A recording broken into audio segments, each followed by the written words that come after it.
This is the entryway, and this is what it looks like. Now, at one point, Mitch Mulholland argued again and again that the devastation I saw in 2019 was an annual natural event. Yet, as far as I can see just in this part, there doesn't seem to be a lot of brown. In fact, it looks pretty healthy. On the Putney Road side, it doesn't seem like there's any problems at all. In fact, what little bits of what you would call a quote-unquote floating island are actually low points that I've seen every year. If you go over to that and put your canoe paddle against it, you'll hit rock.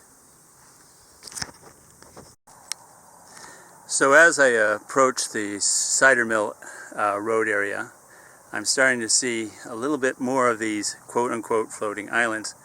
As you'll note, as opposed to 2019, these are not completely dead. There are broken pieces of water lilies and also mixed in with water shield, as well as other plants. But the reality is, it's 90% green. So here I am in the scene of all of 2019's devastation. And while there is more floating material than before, and I have many theories on why this floating material exists here and nowhere else, again we see mostly green.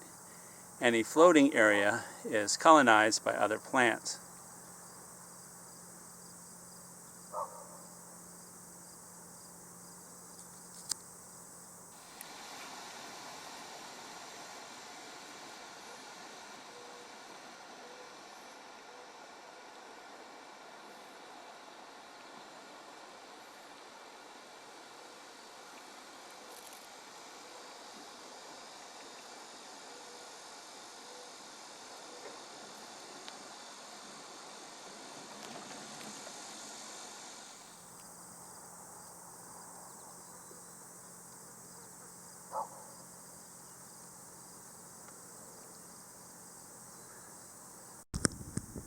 Now, why I'm suspicious of the whole these are floating islands theory is that in front of me is actually water shield. It's not a water lily, and it doesn't contain the large fibrous roots that contain starch that would cause enough carbon dioxide locked in to cause something to float. This plant, water shield, is what I saw floating in mass in 2019. Now here it is again, floating on the surface when it doesn't have the same root structure that would cause it to float on the surface. So the question is, why? Okay, now what's cool about this is that I can drive my kayak right through it. Again, I can't keep stating that this is not 2019.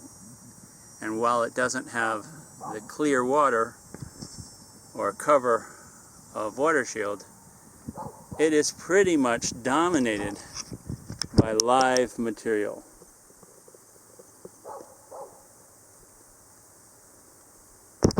There are bald areas, and those bald areas tend to be areas where the soil that used to be there when it was 1938, I guess, has been completely removed, often in tidy little squares that you can see from a satellite.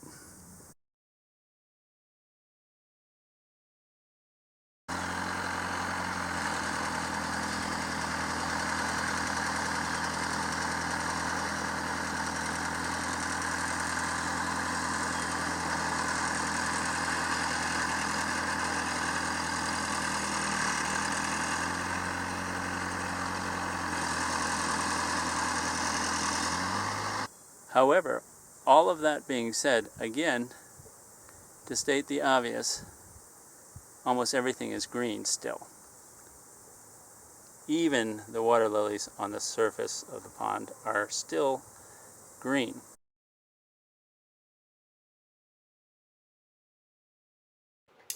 And what exactly is more of this? This is what is now called an invasion treadmill. This is where all the efforts to get rid of the milfoil and other plants that are undesirable has backfired. What they've allowed instead, by damaging a lot of the native plants, is to provide wide open spaces and areas where the plants they're trying to get rid of can grow faster. Which do you think grows faster?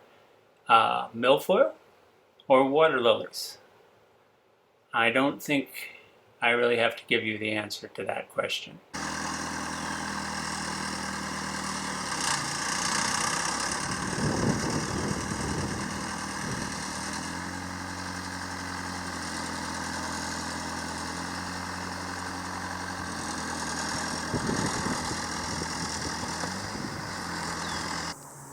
What that's allowing for is large amounts of material to rot, which is then turned to food, which then makes more,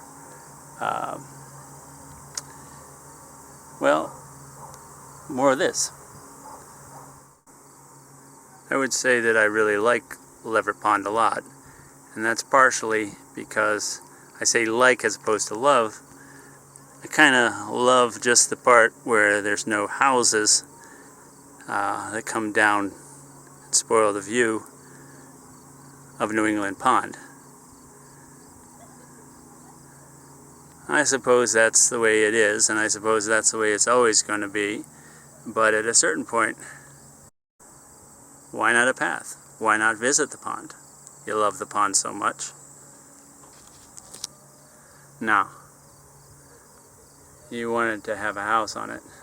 But that's the Putney roadside, and frankly, they get to watch the sunset, and the water is deep and naturally clear.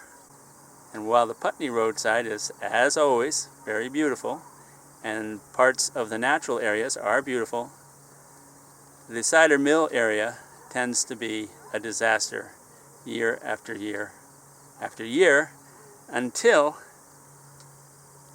finally, in 2020, they were stopped in mid-dredge.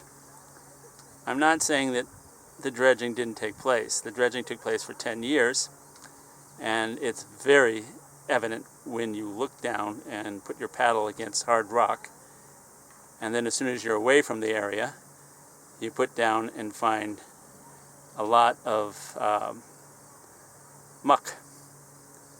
Muck's a nasty word for a nutritional wonderland for the entire biota of the pond, but that's okay. I'll settle with muck. Muck is better than barren rock. Someday, in the far future, people will let a pond be a pond. What does that mean? It's basically rewilding. It's the desire to allow nature to take its course and stop coming into nature and pushing it out because your ego wants to invite people over to your house and say, look at what a marvelous view I have. In the case of the people on the cider mill roadside, they're willing to destroy the pond's ecology, including a drawdown, pesticides, hydro-raking, illegal dredging, year after year, because they will not allow the pond to be a pond.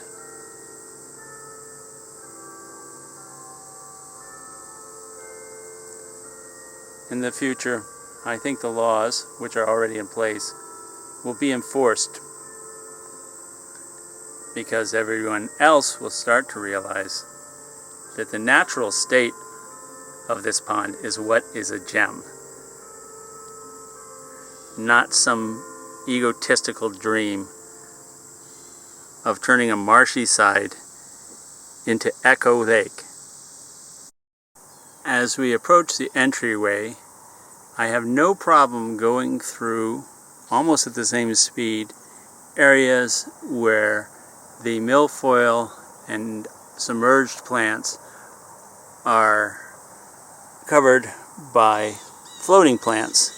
That's because they can't have the extensive growth and they're in the shade. On the shore, we've got nice clean green, even though it's August, plant material, as well as cattails.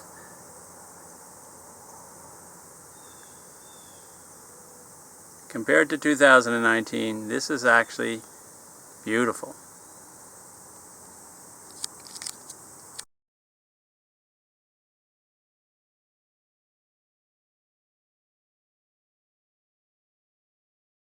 As we come back to the entrance, it was absolutely infuriating to hear Mitch talk to the guy from Solitude Lake Management, Rent-A-Kill, about removing cattails.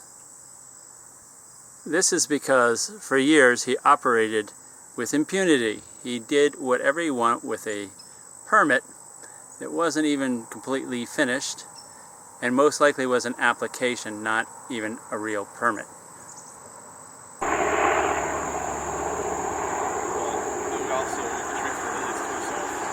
Something where you want them to deal with it, because I mean I was more thinking like just right through this initial area you try and go through to open it for kayakers and stuff, and then after that leave them alone.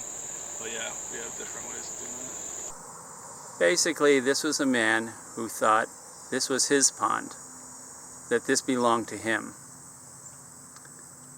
Fortunately, that is not the case. Leverett Pond is a public pond. It belongs to the state. But more importantly, Leverett Pond belongs to nature.